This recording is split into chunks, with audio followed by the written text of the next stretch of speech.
Hello everyone, this is my wig collection video. I have alopecia areata and I've had it for 7 years. It basically looks something like this. So I have quite an aggressive form. I can't really hide it, so I shave off what hair I've got left. And then I wear wigs or headscarves. I swap my wigs around quite a lot. It's kind of the way that I cope with my alopecia and make it part of me rather than something that's happening to me, if that makes sense. And it just makes it easier to cope with. So I'll show you my wigs because I'm quite proud of some of them. I'll start sort of chronologically with my first NHS wigs that I had about 5 years ago. I got two from the Rene Paris collection, the ones with the mono and the mono top, so you kind of get a scalp parting that you can change. This is a lorry in a bronze brown, but they don't do bronze brown anymore, it's a discontinued colour, but toasted brown is quite similar. So I'll just pop it on and just brush it out. I quite liked it because it was kind of funky and it sticks up at the sides. It was kind of a bit like Alice from Twilight at the time in the first movie, so that's why I liked it. Put a headband on this one because there's quite a lot of hair at the top for someone like me and actually had quite fine hair. So that's my lorry in a bronzed brown.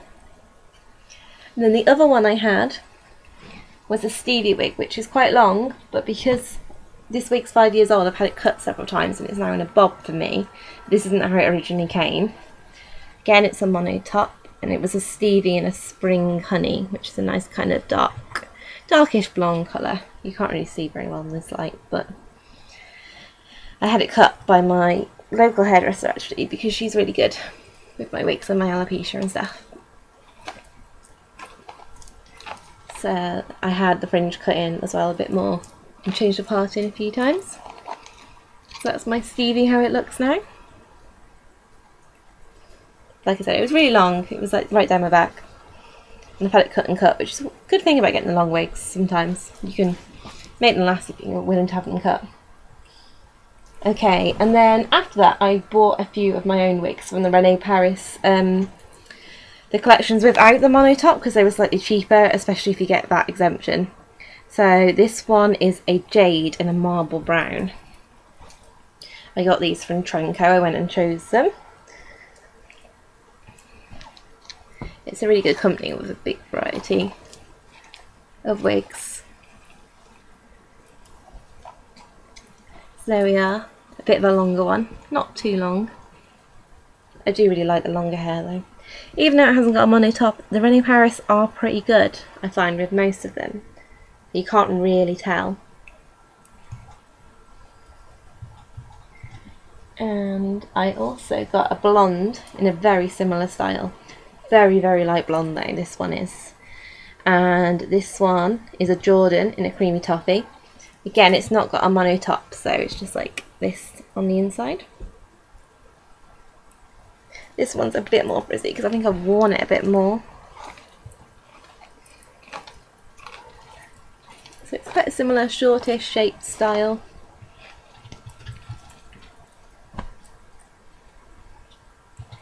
Again, I think it looks a bit better with a headband in. I think headbands really help, or clips or something help with wigs, because wigs I think look a bit more wiggy if they are left on their own. That's just my personal choice really, maybe because I'm still, like, I'm only in my 20s, so I want to have fairly young hairstyles. Okay, and then actually I'll show you two of the cheaper ones I bought, because sometimes I find cheap ones are actually alright, especially if you style them well. And if they've got this straight line top rather than just the centre bit with all the hair sprouting from it, I find that really helps as well. And I bought this just because of the crazy blonde curls.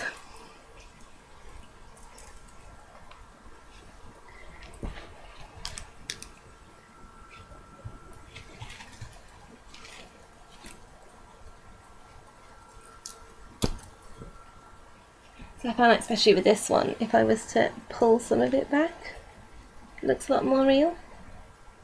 Or pull all of it back. It's not too bad, and this one only cost me like £25, which isn't bad for a wig.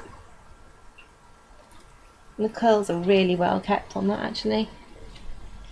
I'll show you the other cheap one I've got while I'm here. I bought this not long ago because all my wigs were at uni when my hair started falling out again for the 4th bout.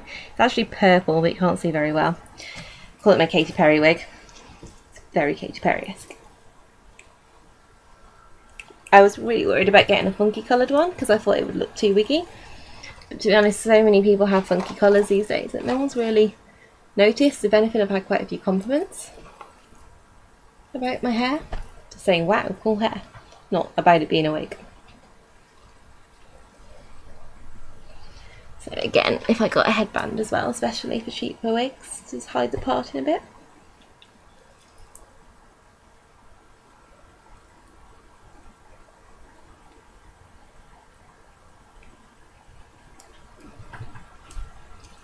And it falls really nicely, this one, for a cheap wig. I think I need the fringe cut on it, but I want to leave it fairly long. That's my Katy Perry style wig. And there's the last one I bought. This is another René Paris, again not the monotop collection, I think this is high fashion collection. It is a Tory in an Irish spice, which is a lovely red colour. Again, you can't really see because my camera changes colour for some reason. I don't know if she's got a fluff in her. It's one of those bobs that's long at the front, short at the back.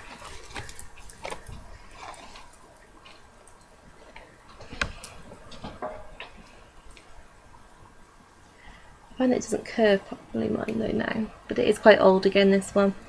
It's a good 4 years old. It is a very cute bob, I think, and the colour is absolutely lovely. Okay, and then I'll show you the human hair one I actually got on the NHS for my 2nd NHS wig. They don't usually let you have human hair, but I was at university at the time, and obviously everyone gets ready to go out and stuff, curls their hair, straightens their hair, and that's why they let me have one basically. But they don't do that now at all. They're really strict because cutbacks and everything. This was a diamond off the Gem Trenco collection, the human hair. And I think these are really, really good human hair wigs, and I don't have any problem with styling them at all. So this one at the minute I've got in loose curls. It's really long. I kept the length as much as possible and just had a fringe cut in. Again, it's got a mono, so you've got a scalp parting. That's my diamond, and inside it's got a different cap construction. It's all kind of hand tied, I think. And the colour is 33-130. I don't think the colours on these have a name, or if they do I don't know them. And I have another Gem collection human hair. Again, it's diamond, but it's been cut quite a lot, and it's a blonde this time. And the colour is 246. This one has a special story behind it. This one was done to look like my natural hair. My natural hair grew back a bit darker actually, but this was what my natural hair once looked like. And basically I was in Pick Me Up magazine, and they took me down to London and chose me a wig.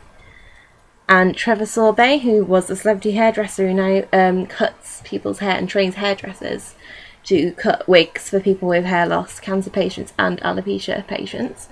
And he did this for me in London. I got to spend the whole day in London. It was amazing. So I got this wig free off them. It was a lovely gift, and it does really look like my natural hair was before I started really having lots of bouts of alopecia.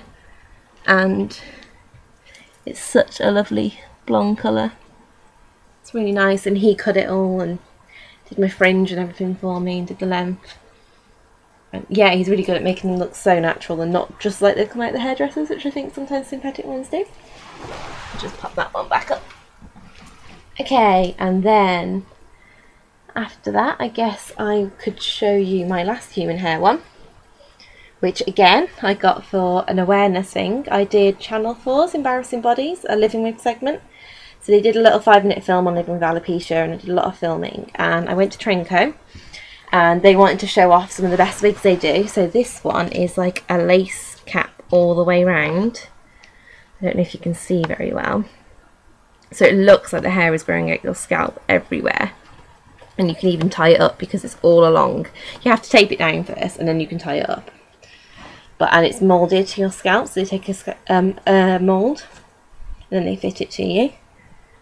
So this is in a dark brown. So I've basically got a human hair wig in each of your kind of main colours, which I quite like. As you can see, this looks really, really real. Like, I haven't taped it down, but you can see how it looks like the hair is growing out of your scalp. And it's really high quality European hair, this is. And for that reason, it's actually quite unruly. It reacts to humidity really badly, like it won't stay straight throughout the day. So I guess it acts like really, really natural hair, like somebody's hair, which took a while for me to get used to because my hair was naturally dead straight, so I wasn't very used to hair that went a bit crazy in the rain and the humidity. But it is an amazing wig, and I think it would have cost in the realm of about £2,000. But because I was doing the TV programme, it was a gift from them to me, and I was really lucky. I've been really lucky when I have done things to raise awareness. I've been given lovely gifts, obviously, these wigs. So yeah, that's that one. And this doesn't have a name or a colour because it's custom made, so I can't give you any information about that one, apart from it's worth getting in touch with Trenco if you are interested in those type of wigs. There's also companies that do vacuum wigs, which I think you can also tie up and stuff, which I would be interested in getting maybe one day, but it's a big financial commitment. So these are two last wigs I got on the NHS last year. I'm about to get some more actually soon. Another René Paris, the Amour collection again with the monofilament. This was a Miranda in an Auburn Sugar. It's got really nice highlights. I started going for the longer wigs because I do actually prefer the longer styles, and even though they don't last as long, if you have got a lot of wigs and you're swapping them around all the time, it doesn't really matter. Like, I haven't had to throw away many of my wigs at all over the years. I just make sure you keep them washed, keep them stored right. That's the main thing really. So this one is like really styled and layered, and I don't know if you can see the highlights.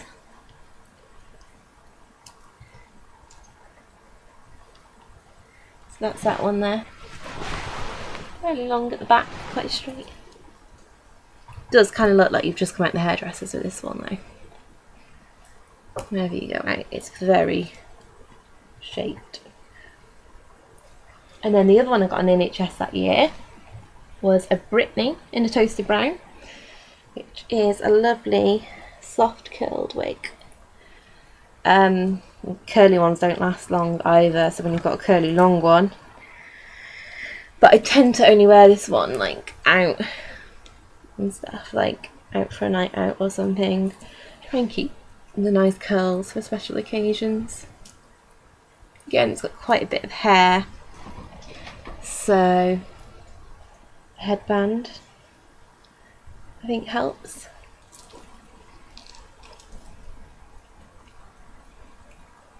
Very soft right in the face, I think. Lovely wig. And finally, just one more that I bought. Again, I ordered it from Trenco, but it's René Paris High Fashion. Oh, I don't even know what this one is. This is in a creamy blonde, and it's a Misha. I do love this colour. It is really light, but not quite platinum if you want a little bit of kind of toning to it.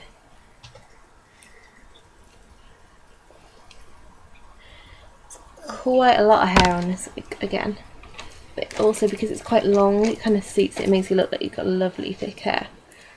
There's not a scalp top on this one, but to be honest, I don't think people notice because all they notice is your thick blonde hair.